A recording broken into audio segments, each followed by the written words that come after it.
من جملہ ان چیزوں کے جن پر ایمان لانا ہمارے لیے ضروری ہے اور بچپن ہی سے ہماری گھٹی میں یہ بات ڈالی گئی تھی، ایمان مجمل اور ایمان مفصل کے ذریعے سے، کہ اللہ پر ایمان، اللہ کے رسولوں پر، کتابوں پر، فرشتوں پر، اور اس بات پر ایمان کے موت کے بعد دوبارہ اٹھائے جانے پر ہم نے زبانی اس کو پڑھ لیا، لیکن ہم نے اس کو اپنی نہ زندگی میں اتارا، نہ دل میں اس بات کا خوف ہے۔ ہماری دنیا کی طرف جو توجہ ہے، جو دلچسپی ہے، جو محبت اور جو لگاؤ لگن، نہیں لگتا کہ ہمیں آخرت کی طرف جانا ہے اور ایک دن ہم قبر کی گود میں سونا ہے، نہیں لگتا ہماری زندگیوں سے۔ کتنا وقت ہمارا آخرت کے لیے اور قبر کے لیے لگتا ہے؟ 24 گھنٹے میں آپ اپنا محاسبہ کریں، ہر انسان اپنے گریبان کے اندر منہ ڈال کر دیکھے کہ اس نے اللہ کو کتنا یاد کیا، آخرت کو کتنا یاد کیا، موت کی کیا تیاری کی۔ آقا نے فرمایا، موت کی تیاری سے غافل رہنے والا بے وقوف ہے اور تیاری کرنے والا عقل مند ہے۔ لمحہ، 2 لمحہ، 1 رات یا چاٹ کے وقت تک یہاں رہنا ہے، تو ایسے ہم یہاں پر تیاریاں کرتے، ایسے رہنے کے جتن کرتے۔ ہم ٹرین سے سفر کر رہے ہوں، ایک اسٹیشن اسٹاپ آیا، وہاں کراسنگ تھی یا کوئی گڑبڑ تھی ٹریک کی، ٹرین رک گئی۔ اب اس پلیٹ فارم پر کوئی مسلمان اور کوئی پیسنجر اور کوئی مسافر بسیرا تو نہیں کرے گا، اگلے مرحلے کے لیے اسے سفر کرنا ہے۔ وہاں مستقل وہ زمینیں خریدے، اس گاؤں میں عمارتیں بنے، بس جتنا وقت وہاں کے لیے ہے آخرت کے مقابلے میں، قبر کی زندگی کے مقابلے میں، یہ ہماری پوری زندگی، اور اس میں کتنا حصہ سو کر گزرتا ہے، کتنا استنجا بیت الخلا کے لیے، نہانے کے لیے، کیا رہ گئی ہماری زندگی؟ اور اس کے لیے اتنے جھمیلے اور اتنی پریشانیاں، کمائی کی فکر، عمارت کی فکر، مقدمے، اور جسم کو پالنے کی فکر، جو جسم قبر کی دیمک کی غذا بننے والا ہے، اس کے لیے اتنے جتن، اور جو روح جنت تک جانے والی ہے اور پل صراط پر سے گزرنے والی ہے، اس کے لیے ہم نے کیا کیا؟ صاف سی بات ہے، یا تو آقا کی باتوں پر ہمارا بھروسہ نہیں، حدیث جھوٹی ہے، صحیح بات ہے، ہم زبانی کہتے ہیں اللہ پر ایمان، نبی پر ایمان، قبر پر ایمان، آخرت پر ایمان، مرنے کے بعد کی زندگی پر کام وہ نہیں کر رہے ہیں۔ ایمان کس کو کہتے ہیں؟ ماننے کا نام، اور مان کر چلنے کا نام نہیں لگتا، اور ہم نے اس کو مانا نہیں۔ آقا دو عالم جناب محمد الرسول اللہ صلی اللہ علیہ وسلم کی کہی ہوئی باتیں آج ہمارے لیے آنکھوں سے جو چیز ہم دیکھتے ہیں اس سے زیادہ یقینی طور پر آپ نے ہمارے لیے بتایا کہ قبر میں ہوتا کیا ہے۔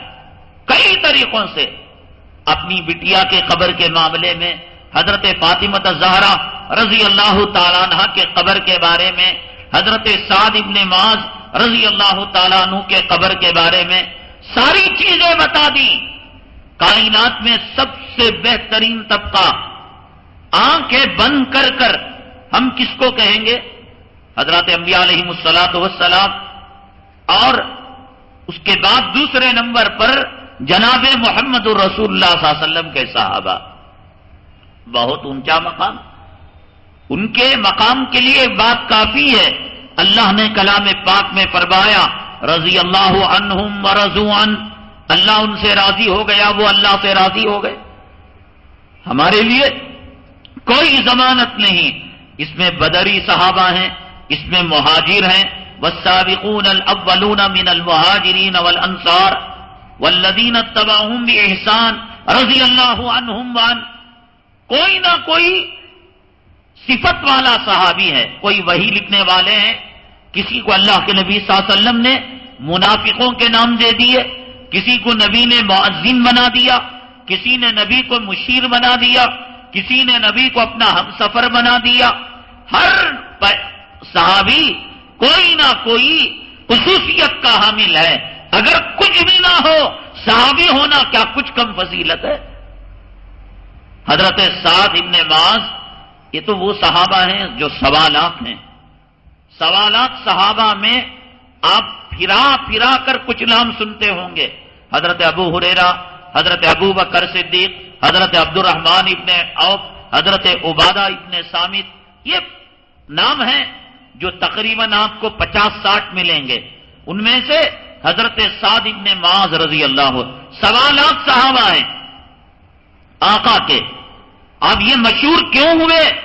نبی کریم جناب محمد رسول اللہ صلی اللہ علیہ وسلم کی خصوصی آپ کی عنایت تھی، آپ کی یہ نگاہ کرم تھی کہ یہ صحابہ چمکنے والوں میں زیادہ چمک گئے. حضرت سعد ابن معاذ وہ 1.25 لاکھ صحابہ میں الٹی گنتی کے نہیں، شروع کے گنتی کے. سمجھ رہے ہیں آپ؟ 1 2 3 یہ مل جائیں گے آپ کو 25 نمبر پر، 30 نمبر پر.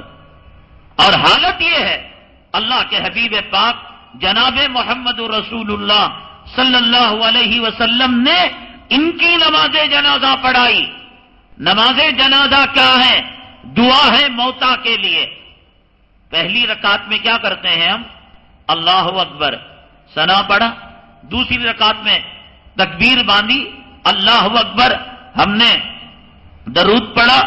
اور تیسری تکبیر باندھی، دعا پڑھا، اللہم اغفر لی حیینا ومیتنا وشاہدنا. اے اللہ ہمارے زندوں کی مغفرت فرما، ہمارے مردوں کی مغفرت فرما، ہمارے حاضرین کی مغفرت فرما، ہمارے غائبین کی مغفرت فرما، ہمارے مردوں کی مغفرت فرما، ہماری عورت. یہ کون کہہ رہے ہیں؟ جو نماز پڑھائے گا وہ پڑھے گا نہیں پڑھے گا. اس میں تحیات ہے، اس کے اندر رکوع ہے، اس میں سوائے دعا کے اور نماز جنازہ کوئی چیز نہیں. اسی لیے نماز جنازہ کے بعد دعا کرنا بدعت ہے. کیا ہوا مطلب؟ اے اللہ کے نبی، آپ نے جو نماز جنازہ ہمیں دی اور دعا سکھائی، اس سے کام نہیں چلے گا جب تک ہمارا امام ریڈی میڈ دعا نہیں کرے گا. یا اللہ اس کی اماں کو بخش دے، باپ کو بخش دے، یہ جب تک کنڑا میں، تلگو میں، ملیالم میں نہیں کہے گا اللہ کو سمجھ میں نہیں آئے گا. نبی نے دعا سکھائی، یہی نہ دعا.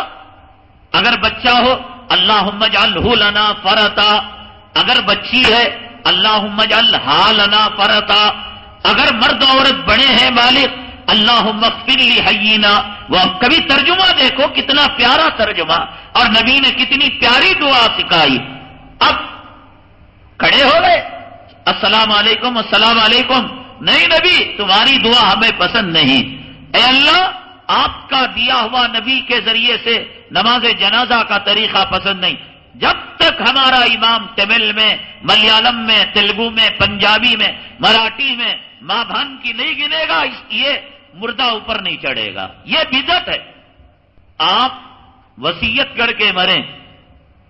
اگر میں مروں سنت طریقے سے میری تجہیز ہو، میری تکفین ہو، میری نماز جنازہ ہو، فلاں اللہ والا میری نماز جنازہ پڑھائے، فلاں اللہ والے کی نگرانی کے اندر میری تدفین ہو.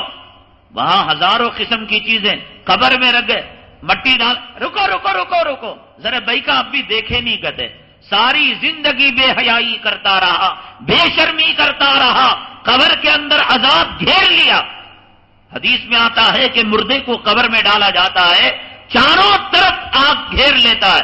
آقا نے فرمایا قبر میں جھانک تانک مت کرو، اس لیے کہ کہیں ایسا نہ ہو کہ کسی کو کوڑے سے مارا جا رہا ہو، کسی کو آگ کے لوہے سے آگ کے ہتھوڑے سے مارا جا رہا ہو، اور کسی پر سانپ ہو اور کسی پر بچھو ہو، تانگ جھانک مت کرو، اس آدمی کے تعلق سے بدگمانی پیدا ہو جائے گی۔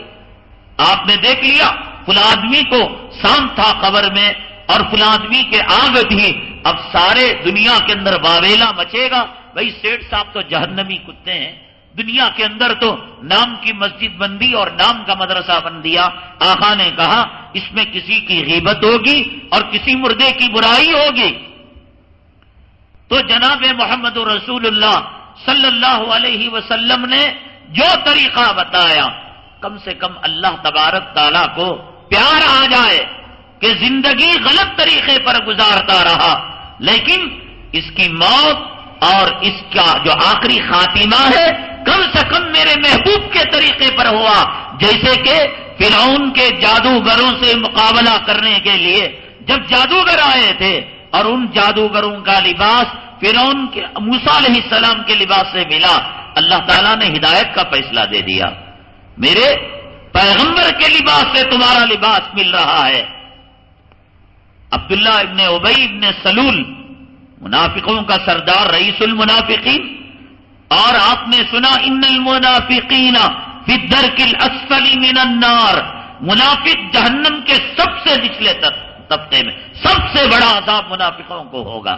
اللہ تبارک تعالیٰ قیامت کے دن بلائیں گے، او عبداللہ ابن ابی ابن سلول آؤ، او نام کے مسلمانوں، او سیٹو، مسجدوں کے متولیوں، مسجد تعمیر کرنے والوں، بڑے بڑے پتھر، آئیے آئیے آئیے۔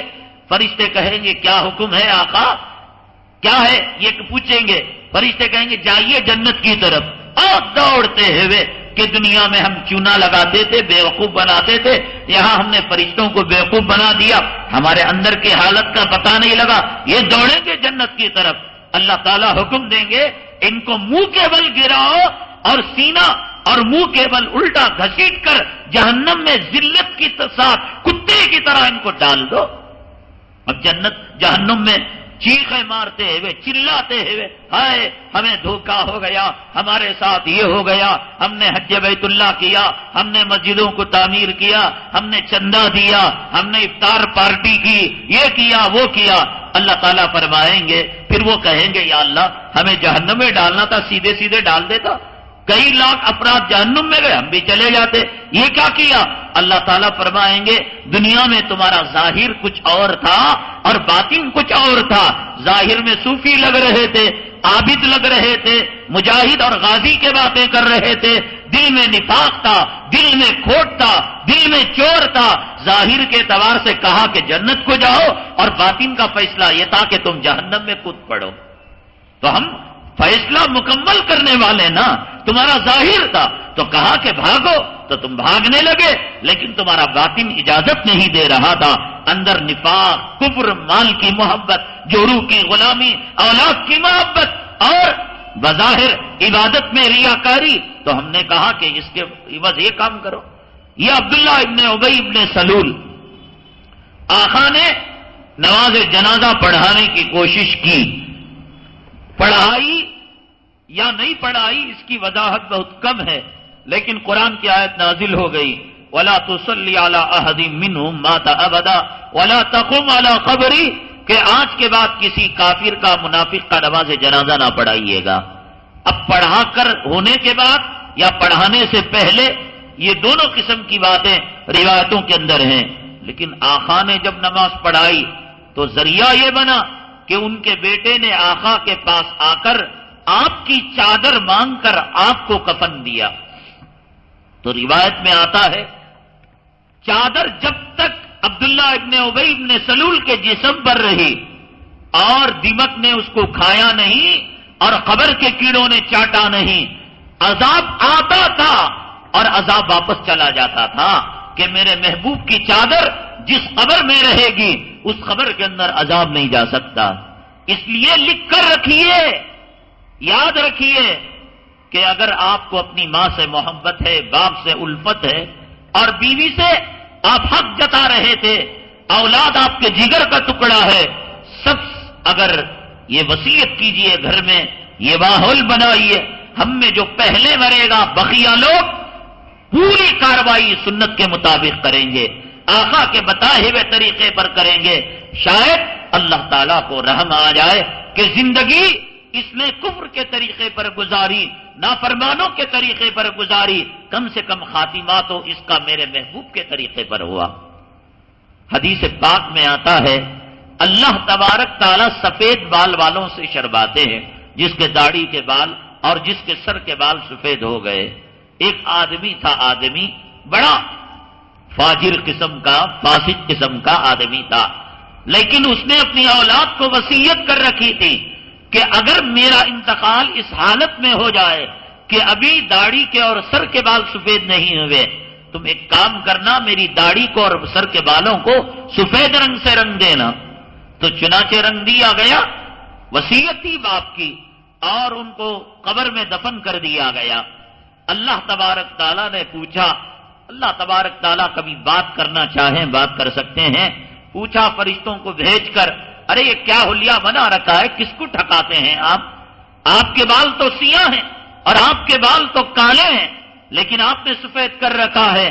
تو اب اس کے بعد انہوں نے سند کے ساتھ یہ روایت بیان کی، حدثنی فلاں وحدثہ فلاں وحدثہ فلاں وحدثہ رسول اللہ صلی اللہ علیہ وسلم، کہ مجھے فلاں محدث نے، ان کو فلاں محدث نے، ان کو صحابی نے، اور ان کو جناب محمد رسول اللہ صلی اللہ علیہ وسلم نے، اور ان کو جبرائیل امین نے، اور جبرائیل امین کو آپ نے یہ کہا تھا کہ مجھے شرم آتی ہے کہ میں جس کے سر کے اور داڑھی کے بال سفید ہو جائیں میں عذاب دیتے ہوئے شرماتا ہوں۔ یہ حدیث قدسی میں آپ نے کہا تھا، رب تعالیٰ، اے رب غفور الرحیم، میرے پاس کوئی نیک عمل تو نہیں تھا، میرے پاس کوئی تلاوت تو نہیں تھی، ہاں یہ حدیث تھی، اس پر میں سہارا لینا چاہتا تھا، لیکن میری بدقسمتی یہ کہ موت نے مجھے اس بات میں بھی مہلت نہیں دی کہ کم سے کم بال کے سفید ہونے تک میں زندگی گزارو۔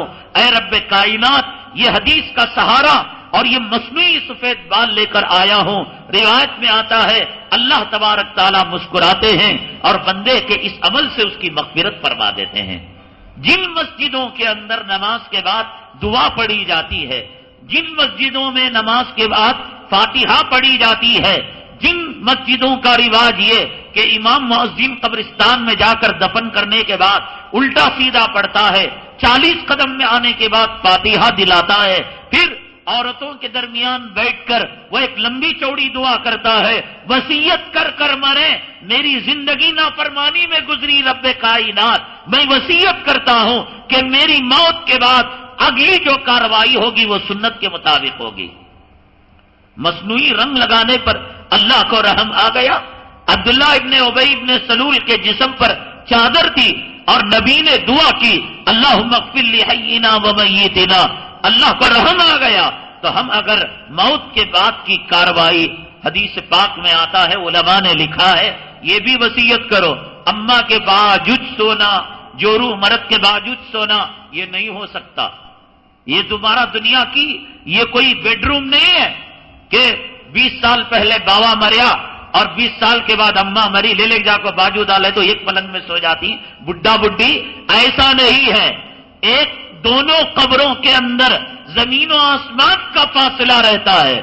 یہ قبر عالم برزخ میں جانے کا ایک دروازہ ہے، یہ قبر میں نہیں رہتا مردہ، ورنہ اللہ تعالیٰ کبھی کبھی جھلکیاں دکھاتے ہیں، جیسے آقا نے فرمایا 2 قبروں پر سے گزرے، فرمایا کہ ان 2 قبروں کو عذاب ہو رہا ہے، ایک پیشاب کے احتیاط نہ کرنے سے اور دوسرے کو چغلی۔ کبھی کبھی اللہ تعالیٰ کی قدرت اللہ دکھاتے ہیں، لیکن قبر میں کوئی نہیں رہتا۔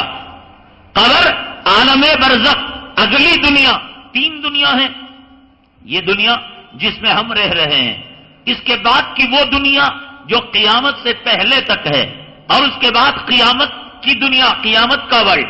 تو اب کی دنیا کے بعد، مرنے کے بعد سے قیامت تک جو عالم ہے اس کو عالم برزخ کہتے ہیں۔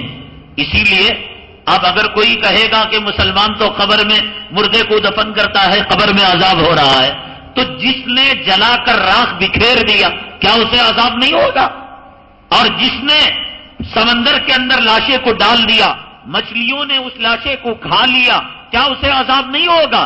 یہ سب جو ہے بیکار کی چیزیں ہیں. کوئی جلائے، کوئی دفن کرے، کوئی گدھ کو کھلا دے، جو بھی ہو ایک راستہ ہے، لیکن مسلمانوں کے لیے عزت کا راستہ ہے، احترام کا راستہ ہے کہ اے مسلمان، اسی مٹی سے تو آیا ہے، اسی مٹی میں عزت کے ساتھ معطر عطر والا کفن پہن کر دعاؤں کے ساتھ، درود کے ساتھ، دعا کے ساتھ تو اس کے اندر چلا جا. اب چاہے کون سا طریقہ اپنائے، گدھ کے منہ میں ڈالے، جلا کر راکھ کرے، یا سمندر میں ڈالے، یا قیمہ بنا کر ہوا میں بکھیر دے، جو بھی کرے گا وہ عالم برزخ کا دروازہ ہوگا جس سے وہ داخل ہوگا.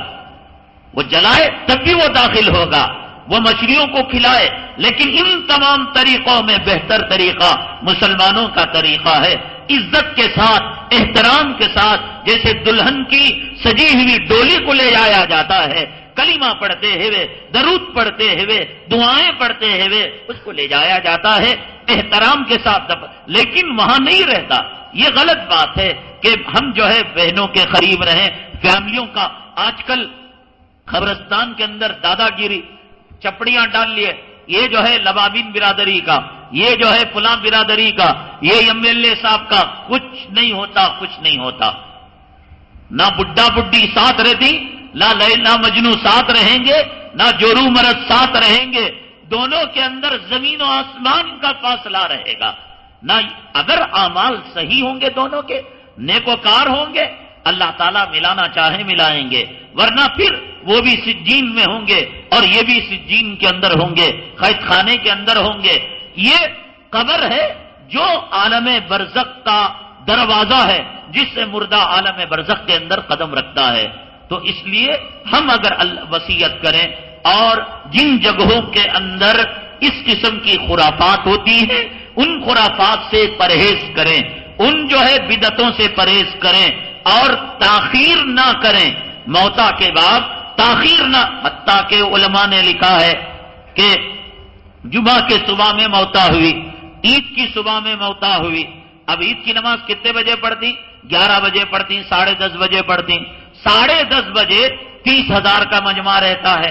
تو ہم نے یہ سوچا کہ 30,000 کا مجمع اگر میری ماں کے لیے دعا کرے گا، میرے باپ کے لیے دعا کرے گا، میرے بیگم کے لیے دعا کرے گا، اچھا رہے گا. ہمارے فقہا نے لکھا اس مجمع کا انتظار کرنا خلاف سنت ہے. ہمیں جمعہ میں اٹھائے تو مجمع زیادہ رہتا ہے، یہ سوچ کر جو انتظار کر کر ٹلا رہے ہو، یہ اس دعاؤں سے بہتر ہے کہ تم گھنٹے 1.5 گھنٹے کے اندر مردے کو اپنے گھر سے نکال دو. خالہ جان دیکھنے آئی نہیں، پھپھو جان دیکھنے آئی نہیں، انہوں بھی مر کو جاتی رہتے نہیں. انشاءاللہ مرے بعد ان کے اعمال نیک رہے تو وہاں مل جاتی. مکہ مکرمہ کے اندر خراسان کا رہنے والا ایک پرہیزگار آدمی تھا، اللہ والا آدمی تھا، مشہور آدمی تھا کہ اس کے پاس وہ بینک تھا. اس زمانے کے اندر reserve bank, state bank of Mysore, یہ کوئی بینک نہیں تھی. آدمی تھے، وہ مشہور تھے امانتوں کے رکھنے میں. وہ امانت رکھتے اور من وعن ان کی امانت ان کو لوٹاتے. وہ ان کو کچھ ہدیہ دے دیتے، کچھ معاوضہ دیتے تھے. خراسان کا رہنے والا ایک آدمی تھا جو لوگوں کی امانتیں رکھا کرتا تھا. ایک مرتبہ ہوا یوں کہ ایک صاحب نے ان کے پاس امانت رکھی. میں نے کہا حدیث پاک میں آقا نے فرمایا کوئی مومن رات ایسی نہ گزرے کہ تکیے کے نیچے اس کا وصیت نامہ نہ ہو. وصیت روزانہ وہ کرتا رہے کہ دیکھو اگر میں مر جاؤں تو میری نمازوں کے ایک ایک نماز کے بدلے صدقے فطر دینا، روزے کے بدلے صدقے فطر دینا، قرآن پڑھنا. بیگم اگر تم واقعتاً مجھ سے محبت کرتی تھی تو دیکھو میرے لیے 20 قرآن تو کم سے کم پڑھوں یا لوگوں سے پڑھواؤ شرعی دائرے کے اندر، اور تم جو ہے صدقہ کرو، خیرات کرو، میری پراپرٹی کا اتنا حصہ فروخت کر کر اللہ کے راستے میں خرچ کرو. یہ ہے مومن ہوتا ہے. چنانچہ وہ خراسان کا جو آدمی تھا وہ وصیت کیا نہیں تھا. اچانک کسی آدمی کی بڑی رقم تھی اور لیا اور اسی رات اس کا انتقال ہو گیا. جان بوجھ کر اس نے وہ جو ہے امانت لے کر لوٹائی نہیں تھی. موت آ گئی تو کیا کرے گا؟ قبر سے اٹھ کر دے گا. اب وہ اس زمانے میں تھا کہ لاکرز نہیں تھے، جنگل میں مالوں کو دفن کیا جاتا تھا. آج کل بولتی نا کھودے تو خزانہ ملا، خزانہ ملا، جن خزانہ لا کو دیا، شیطان ہنڈا لا کو دیا، مٹکا لا، یہ سب بیکار. اس زمانے کے اندر لوگ رکھتے تھے اور مر کر چلے جاتے تھے تو پتا نہیں تھا.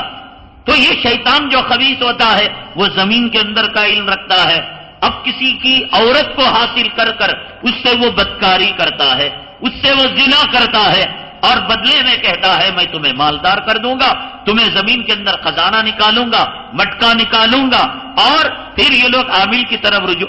اگر 1 روپیہ اس مٹکے کا لے لیا، اگر اس کا 1 ذرہ استعمال کر لیا، 1 سوئی اس سے لے لی، ہمیشہ ہمیشہ کے لیے اپنی عورت اپنے قبضے سے نکل گئی. ہمیشہ شیطان اس سے زنا کرتا رہے گا، بدکاری کرتا رہے گا. اگر نہیں لیا قیامت آ جائے گی، وہ چھو نہیں پائے گا. اس کے باپ کی مجال نہیں. انسان اشرف المخلوقات ہے. جب تک خود وہ اگریمنٹ نہیں کرے گا، معاہدہ کر کر بیوی کو دھکا نہیں دے گا، وہ استعمال نہیں کرے گا. اور اس کی نشانی ہے کہ وہ جو چیز بتاتا ہے وہ اگر 1 اینٹ بھی لے لے گا، مٹی کی اینٹ، سونے کی نہیں، مٹی کی اینٹ بھی لے لے گا، تو اب اس کی بیوی ہاتھ سے نکل گئی، بٹیا ہاتھ سے نکل گئی. اس نے دفن کیا، انتقال ہو گیا. اب وہ بڑی رقم تھی، وہ آدمی تلاشتا ہوا آیا، بھئی خراسان کا فلاں امانت دار آدمی کا جو امانتوں کو رکھا کرتا تھا. تو اب کہنے لگے بھئی اس کا انتقال ہو گیا. بچوں کو پوچھا، خدا کی قسم کھائی، کہا اللہ کی قسم ہمیں معلوم نہیں صاحب، اگر باپ امین ہے تو ہم بھی امین ہیں، اگر ہوتا مال تو ہم لوٹا دیتے، اور کوئی وصیت بھی نہیں.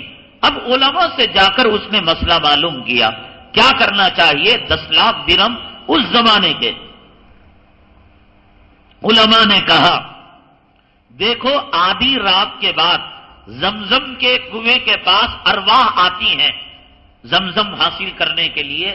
ملاقات کا ان کا ایک اسٹیشن ہوتا ہے، اڈا ہوتا ہے، وہاں آتی ہیں. تو تم وہاں آدھی رات کے بعد جانا زمزم کے کنویں کے پاس اور نام لے کر فلاں بلانا، اے فلاں خراسان کے رہنے والے. اگر تمہیں جواب مل جائے تو پتہ پوچھ لینا کہ تم نے کہاں پر اس مال کو چھپائے رکھا ہے، تو پھر وہ مال اس جو ہے آدمی تک پہنچا دینا جس کا حق ہے. فرماتے ہیں کہ پہلی رات، آدھی رات گزرنے کے بعد میں اس کنویں کے پاس گیا. ارواحوں کا جھمیلا تھا، لگ رہا تھا کہ روحیں آ رہی تھی اور پانی اٹھا رہی تھی، استعمال کر رہی تھی. یہ نیک ارواح تھی، یہ نیک لوگوں کی روحیں تھیں. فرماتے ہیں کہ 3 مرتبہ میں نے نام لیا، اے خراسان کے فلاں شخص جو امانتوں کو رکھا کرتا ہے، آپ نے فلاں امانت کو کہاں رکھا؟ 1 جواب نہیں، 2 جواب نہیں، 3 جواب نہیں. واپس لوٹ گئے اور انہوں نے تاکید کی تھی کہ صرف 3 مرتبہ پوچھنا. علماء کے پاس آئے، کہا کہ وہاں بیر زمزم اور زمزم کے کنویں کے پاس آدھی رات کے بعد ارواحوں کے آنے جانے کو محسوس تو کیا لیکن جواب نہیں آیا. انہوں نے کہا انا للہ و انا الیہ راجعون. ہم تو سمجھ رہے تھے بڑا امانت دار ہے اور بڑا دیانت دار ہے. معاملات کے بارے میں ہم کیوں بار بار کہتے ہیں؟ پوری زندگی، بھائی حج 1 مرتبہ فرض ہے، تم دن میں حج کرو، رات میں عمرہ کرو، پوری دولت تم کعبے کی خدمت میں لگاؤ. یہ لکھ کر رکھ لو، اگر کسی کا حق ناحق دبایا ہے، کسی کا مال مارا ہے اور کسی کی زمین کو ہڑپا ہے، لکھ کر رکھ لو، سارے اعمال اکارت ہیں، سارے اعمال بیکار ہیں. اتنا بڑا اللہ والا لوگوں میں مشہور تھا کہ خراسان کا امین کہاں ہے، خراسان کا امانت دار کہاں ہے. لیکن علماء نے کہا انا للہ و انا الیہ راجعون کہ نیک ارواح میں اس کا نام نہیں.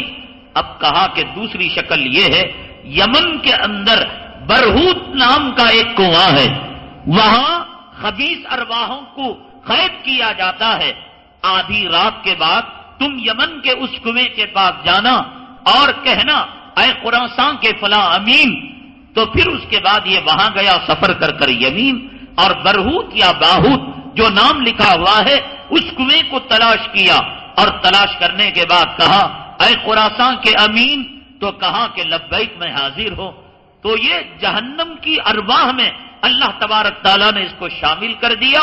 اور پھر اس کے بعد کہا کہ بھائی فلاں کی امانت کو تم نے کہاں رکھا؟ تو اس نے بتایا کہ فلاں جگہ پر دفن ہے. تو وہاں گیا اور اس مال کو اٹھایا اور اس آدمی تک اس مال کو پہنچا دیا، صرف اس وجہ سے کہ پوری زندگی عبادت میں گزر رہی تھی، آدمی کا مال لیا لیکن اس نے وصیت نہیں کی تھی کہ یہ مال فلاں آدمی کا ہے، فلاں کو دینا تھا، بس اس بات پر اللہ تبارک تعالیٰ کی پکڑ آ گئی۔ اب ان کو ڈباؤ، کریڈٹ کارڈ کے اندر ہضم کر لو اور مالک مکان کا کرایہ چڑھا لو، بجلی کی چوری کرو، پانی کی چوری کرو اور یہ سمجھو کہ جنت باپ دادا کی جاگیر ہے۔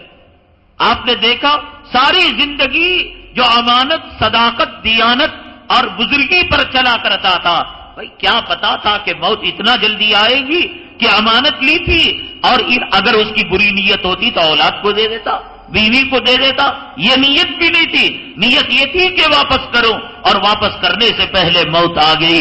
اللہ تبارک تعالیٰ نے اس کو زمزم کے کنویں کے پاس ارواح میں شامل نہیں کیا، بلکہ یمن کا وہ کنواں کہ جہاں خبیث ارواح رہتے ہیں، اللہ نے اس روح کو وہاں پر مقید کر دیا۔ تو اس لیے یاد رکھیے، ایک اپنی اس بات کی وصیت ضرور بنائیے، اپنے ماں پر، اپنے باپ پر، اپنی اولاد پر، اپنی بیوی پر یا خود پر احسان کیجئے کہ کم سے کم زندگی اگر نبی کے طریقے سے ہٹی ہوئی ہے تو کم سے کم موت کے بعد کا مرحلہ، قبر کے جانے تک کا مرحلہ کم سے کم جناب محمد رسول اللہ صلی اللہ علیہ وسلم کے بتائے ہوئے طریقے پر ہو۔ اس کے لیے علماء کی قربت، اولیاء کرام سے دوستی، کہ ان کو پیر پکڑ کر منت سماجت کرنا، حضرت آپ ہی میری نماز جنازہ پڑھائیں گے، آپ کی نگرانی کے اندر میری تجہیز ہوگی، تدفین ہوگی، ایک مسلمان کی ذمہ داری ہے اس کی جس کے دل میں آخرت کا خوف ہو۔ یہ مسئلہ اتنا آسان نہیں۔ حضرت سعد ابن معاذ رضی اللہ تعالیٰ جو 1.25 لاکھ کی گنتی ہے، آخر کی گنتی کے نہیں، مشکل سے شروع میں 50-60 کے اندر آپ کا شمار ہو جاتا ہے۔ روایت میں آتا ہے کہ قبر نے آپ کو اتنا دبایا کہ آپ بال کی طرح باریک ہو گئے۔ اللہ اکبر، اتنے اونچے صحابی، اور جناب محمد رسول اللہ صلی اللہ علیہ وسلم نے آپ کی نماز جنازہ پڑھی۔ نہ صرف یہ بلکہ اور ان کی خصوصیات ہیں جو اور کسی صحابی کی نماز جنازہ میں جو بات دیکھنے میں نہیں ملتی۔ حضرت سعد ابن معاذ رضی اللہ تعالیٰ عنہ کی نماز جنازہ عجیب و غریب نماز جنازہ تھی، انشاءاللہ ہم کل بیان کریں گے۔ ایک صاحب ہیں، وہ شراب کی کمپنی کا ایڈورٹائز کرتے ہیں، کیا یہ جائز ہے؟ شراب کا بیچنا، شراب کا لینا، شراب کی دلالی کرنا، کسی بھی قسم کی معاملت حرام کام کے اندر کرنا حرام ہے۔ جو کام حرام ہے وہ حرام کام کی لگت کی جتنی چیزیں ہیں، جیسے سود حرام ہے، تو اب میں نے اپنے گھر کا اوپر کا حصہ بینک کو دیا اور اس کے اندر کوئی الیکٹریشین کا کام کیا، کوئی پینٹ کا کام کیا، کوئی پلمبر کا کام کیا اور کوئی جو ہے لکڑی کا کام کیا، سب یہ بینک کے بننے کے لیے تعاون کرنے والے ہیں۔ اور قرآن میں اللہ نے فرمایا وَلَا تَعَامَنُوا عَلَى الْإِثْمِ وَالْعُدْوَانِ، کہ عدوان اور گناہ کے معاملے میں ایک دوسرے کی مدد نہ کیا کرو۔ پینٹ مارنے کا کاروبار حلال ہے، الیکٹریشین کا حلال ہے، لیکن بینک کے الیکٹریشین کا کام کرنا اور بینک کے پینٹ مارنے کا کام کرنا، بینک کے جو ہے حساب کتاب کا کام کرنا، ایڈٹ کا کام کرنا، ایڈورٹائز کا کام کرنا، تو گناہ جو حرام ہے، گناہ کی لگت کی ساری چیزیں حرام ہیں۔ ایک صاحب نے لکھا ہے کہ رسول کریم صلی اللہ علیہ وسلم کے قرآن میں، زبور میں، تورات میں، انجیل میں، کسی میں عاقب، کسی میں معاذ، کسی میں فرقالیت، عبد الکریم، مجتبی، یہ جو روایتیں ہوتی ہیں یہ اسرائیلی روایات ہوتے ہیں۔ ایک تو وہ ہے جو حدیث ہے، حدیث تو پکی ہوتی ہے، اور جو اسرائیلی روایت ہوتی ہے اس کے بارے میں ہمارا ایمان یہ ہے نہ تو اسے سچ کہیں نہ اس کو جھٹلائیں۔ تو اس قسم کی جو باتیں نہ قرآن میں، حدیث میں، لیکن آقا کے تعلق سے اور کتابوں سے ہمیں ملتی ہیں، ان کو اسرائیلی روایت اور ان کے بارے میں یہ ہے کہ نہ ہم اس کو سچ کہیں نہ ہم اس کو جھوٹ کہیں۔ اس قسم کے میسیجز فون میں ملتے ہیں، بہرحال ملتے ہیں تو آگے مت بڑھائیے۔ آپ جو میسج ڈاؤٹ فل ہوتا ہے اسلام کے تعلق سے، قرآن کے تعلق سے، آقا کی شان کے تعلق سے، وہیں پر اس کو ختم کر دیجئے، یا علماء سے مشورہ کریں، اگر صحیح ہو تو آگے بڑھائیے، نہیں تو وہیں پر ختم کر دیں۔ عید کی نماز کے اندر 6 زائد تکبیریں جو پڑھی جاتی ہیں، اس کی حکمت کیا ہے؟ اس کی حکمت یہ ہے کہ مسلمانوں کو خوشی ہوتی ہے کہ آج کے دن اللہ تبارک تعالیٰ اپنی مغفرت کا پروانہ عنایت کرنے والے ہیں۔ حدیث پاک میں آتا ہے، جب جاتے ہیں اللہ اکبر اللہ اکبر لا الہ الا اللہ واللہ اکبر اللہ اکبر وللہ الحمد، اللہ تعالیٰ فرماتے ہیں اے فرشتوں تم دیکھ رہے ہو، انہیں کو دیکھ کر تم نے کہا تھا یہ جا کر زمین میں فساد کریں گے، فرشتوں تم گواہ رہنا، یہ لوگ عید پڑھ کر اپنے گھر جانے سے پہلے ہم نے ان کو معاف کر دیا، تو اس کے شکرانے میں کہ ہمیں اے اللہ تو نے تراویح دی، اے اللہ تو نے ہمیں جو ہے عید الفطر کی نماز کا موقع دیا، اے اللہ ہمیں روزے دیے، اے اللہ تو نے قرآن دیا، تو شکرانہ کیا ہوگا؟ اللہ اکبر اللہ اکبر اللہ اکبر، اللہ کی بڑائی بیان کرو۔ اس لیے عید کی نماز کے اندر تکبیرات کو زیادہ رکھا گیا۔ سورہ توبہ کی آیت نمبر 23 اور 24 کی آپ ذرا تفسیر کریں، لا تتخذوا آباءکم، اس کے اندر بہرحال ان 2 آیتیں وہ ہیں کہ جس کے اندر یہ کہا گیا کہ ایمان کے مقابلے میں کسی رشتہ دار کو آپ ترجیح نہ دیں۔ باپ اگر شریعت کے خلاف حکم دے رہا ہے، باپ ہے، ماں ہے، لیکن شریعت کے خلاف، وہ کہیں داڑھی مڑانے کے لیے، وہ کہے جہیز لینے کے لیے، وہ کہے ویڈیو گرافی کرنے کے لیے، وہ کہیں گھر میں ٹی وی VCR لانے کے لیے، تو ماں رہتے ہوئے، باپ رہتے ہوئے ایمان کو ہم ترجیح دیں گے۔ ہم یہ نہیں کہیں گے یہاں ایمان کو ڈاؤن کر دیا، ہمارے اماں بولے یہ کر لیے، ہمارے باپ ایسا کرنا جائز نہیں۔ ایمان اور اسلام اور ماں باپ اور رشتہ داروں میں ٹکر ہو تو ہم ایمان کو ووٹ دیں گے، ماں باپ کی عزت تو کریں گے لیکن بات نہیں مانیں گے۔ عورتوں کو تراویح کی نماز عشاء کے بعد ہی پڑھنا ہے یا کسی بھی وقت وہ پڑھ سکتی ہیں یا نہیں؟ بھئی تراویح کا وقت عورتوں اور مردوں کے لیے دونوں یکساں ہے۔ آپ سحری کے وقت تک ختم ہونے تک بھی اگر کسی کی تراویح کی 2 رکعت 4 رکعت چھوٹ جائے، وہ انفرادی طور پر یا ایک مکمل نہیں پڑھا کوئی، تو وہ سحری کے ختم وقت تک بھی وہ تراویح کو پڑھ سکتا ہے۔ اور خواتین بھی عشاء پڑھتے ہی متصل کوئی جو ہے تراویح پڑھنا ضروری نہیں ہے۔ اپنی گھریلو زندگی اور جو اپنے ضروریات زندگی ہیں ان سے فارغ ہو کر آرام سے 11 بجے 12 بجے یا سحری کو اٹھیں، تب آپ جو ہے اپنی تراویح کی نماز پڑھ سکتے ہیں۔ شادی کے بعد یہ خوشی منانے کے لیے ہنی مون وغیرہ کو جاتے ہیں، شریعت میں اس قسم کی باتوں کا نہ حکم دیا گیا نہ روکا گیا ہے۔ اگر شریعت کے دائرے میں رہ کر میاں بیوی سیر و تفریح کے لیے جاتے ہیں، پردے کا اہتمام کرتے ہیں، نماز کا اہتمام کرتے ہیں، اور پھر خرافات کہ جہاں پر گندگی ہوتی ہے، بدکاری ہوتی ہے، حدیث میں آیا اتقوا مواضع التہم کہ تم گناہ سے بھی بچو اور گناہ کی جگہوں سے بھی بچو۔ تو عام طور سے ہنی مون اور پکنک وغیرہ جو منائی جاتی ہے وہ ایسے جگہوں پر جایا جاتا ہے کہ جہاں بدکاری کے اڈے ہیں۔ آپ اپنی جگہ پر صحیح ہیں، آپ اپنی بیوی کو لے کر گئے ہیں، لیکن سامنے والا یہ سمجھتا ہے یہ اپنی گرل فرینڈ کو لے کر آیا ہے۔ ایک مرتبہ آقا اپنی زوجہ مطہرہ کے ساتھ طواف فرما رہے تھے، ایک صحابی نے دیکھا، فرمایا کہ رک جائیے، میں طواف ختم کر کر آپ سے ملاقات کروں گا۔ آپ طواف ختم کر کر ملاقات کی، فرمایا کہ تم غور کرو، تم سن لو، تم یقین مانو، یہ جو میرے ساتھ طواف کر رہی تھی یہ تمہاری ماں تھی، میری بیوی تھی۔ وہ کہنے لگے اللہ اللہ توبہ، آپ کے بارے میں کوئی شک و شبہ کرے گا؟ آقا نے فرمایا اس وقت تو نہیں کرو گے، جانے کے بعد کچھ دن کے بعد شیطان انگلی کرے گا کہ میرے محبوب کے ساتھ جو عورت تھی دبلی پتلی وہ کون تھی، وسوسے پیدا ہوں گے۔ تو معلوم ہوا کہ گناہ کی جگہ سے بچنا بھی اور تہمت کے موقع سے بھی بچنا ضروری ہے۔ ہاں کسی رشتہ دار کا جیسے اوٹی گیا، کشمیر گیا، کنیا کماری گیا، اپنے ماما کا گھر ہے، خالہ کا گھر ہے، جا سکتے ہیں، یقیناً جا سکتے ہیں، لیکن ایسے مواقع جیسے لاڈجنگ ہے جہاں بدکاری کے اڈے ہیں وہاں پر جو ہے جانے کی اجازت نہیں ہے۔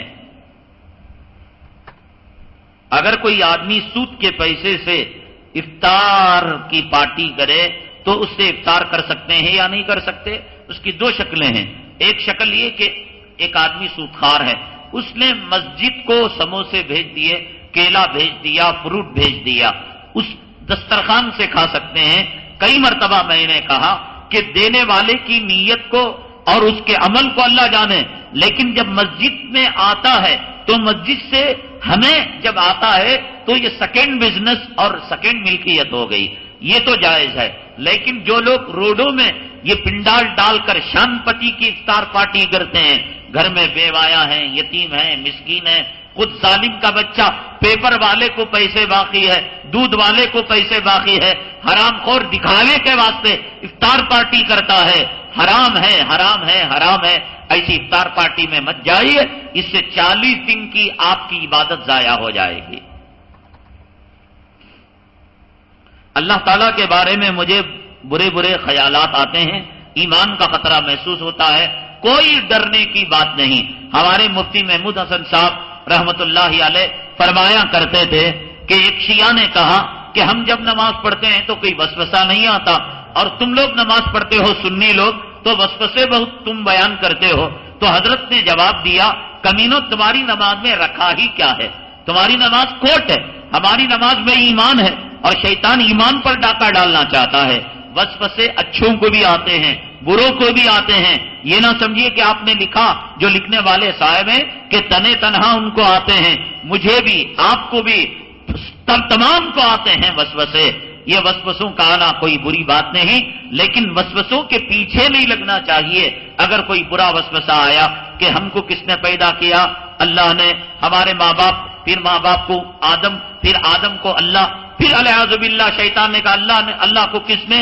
استغفر اللہ، لا حول ولا قوہ، اعوذ باللہ من الشیطان الرجیم پڑھ کر تھوک دے۔ آگے اپنے خیالات کو نہ لے جائیں، یہی وسوسوں کا علاج ہے۔ اگر وسوسوں کے پیچھے لگیں گے تو شیطان اور مضبوط ہو جائے گا۔